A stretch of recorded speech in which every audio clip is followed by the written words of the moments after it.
you ready for some good communication skills? Yes.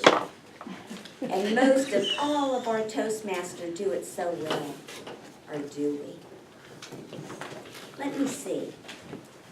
Who can I ask? I need a seasoned Toastmaster. Jeff. How about you? Can you help me? I suppose. Let's give Jeff a round of applause.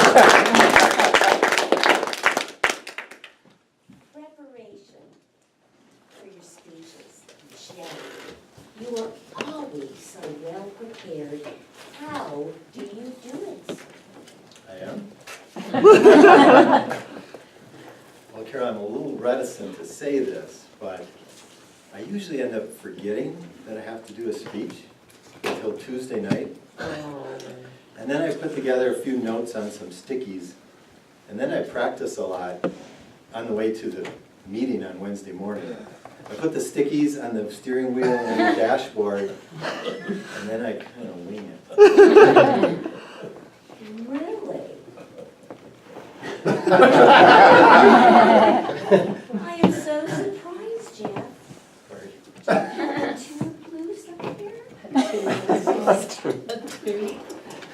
Is that constructive criticism? Do you think Jeff, our seasoned Toastmaster, would learn from that? What if I said, Jeff, good attempt, but what if you took a week or two ahead of time and prepared a little bit more? This way, your Toastmaster would know exactly what you were doing because you would respond to her in enough time and give her your notes.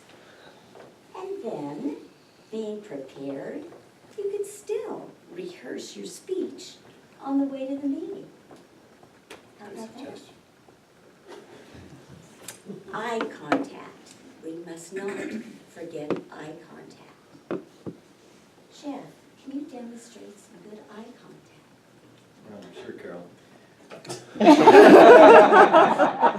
really think eye contact is important. Because it allows you to get some credibility from them. So I try to focus on eye contact quite a bit. Jeff, you want As I was mentioning, eye contact is important so that you can connect with your audience and get their credibility, in having a one-on-one conversation with them. You know, Jeff, that would be great if you were looking for bugs. But let me suggest a few things. When we have good eye contact with our audience, we want to draw them in. When you look down or you look up, that shows some nervousness, let alone a little bit fearful. What if I wanted to use eye contact by going into my audience and looking at a few people? Sometimes I may want to stop during my speech and speak a second, but then I would back up and I would come back. Is that appropriate? Yes, it is. Why? Because my back really isn't to the audience for a long length of time. We, as Toastmasters, get feedback about always putting your back to the audience. Now, if I was going over here to Ethan and talking, and my back was here for a long period of time, naturally, that would be kind of rude, and it would be inappropriate. Same thing when we're talking, if we're going like this and just using one side of the room or the other. So naturally, we want to use, for great effectiveness, using the whole room. So eye contact is very important. What about body language? Yeah.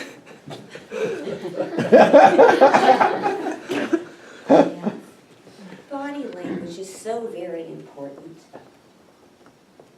But let me suggest, when we put our hands in our pockets, again, it shows nervousness. Praying hands are wonderful, Jeff, when you're at church. But you're hanging on for dear life. So we want to loosen our hands so we are able to use our body more effectively. Now, some of you do not know that Jeff is an avid skier. So how would you be able to show good stance going down a ski slope if you had your hands in your pockets? That wouldn't work. I didn't think so. So this way, we have to always be able to move our hands and our body. Sometimes we need them by our sides. But when we're talking, we need to express what we are saying. Next, could you help me with some great pauses? Pauses is so effective. I totally agree, Carol. I've been working on my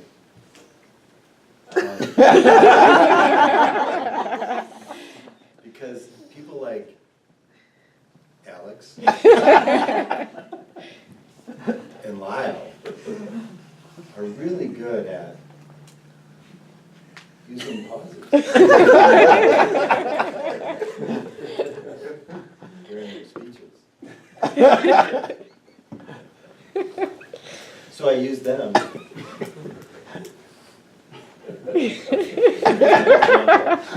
In my model for pauses. Good try, Jeff, our seasoned, mature Toastmaster. Good try. But what if I suggest when we use pauses, it brings our audience in to let us hear more what we are saying. Or we want to make a profound statement. What if I said this? Jeff is our mild-mannered accountant that works on figures all day long.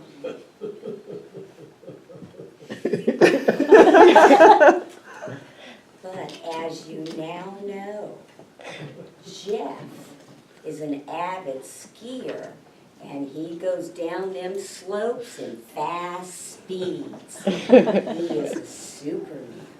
Pause.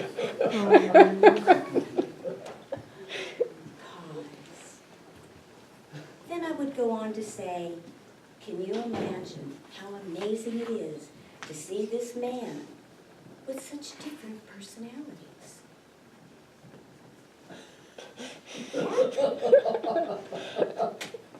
Jeff, thank you so much for demonstrating. My Let's pleasure. give him a round of applause. Now that we know how to use effective communication skills, let's see how we do next week on our upcoming meetings. Madam President.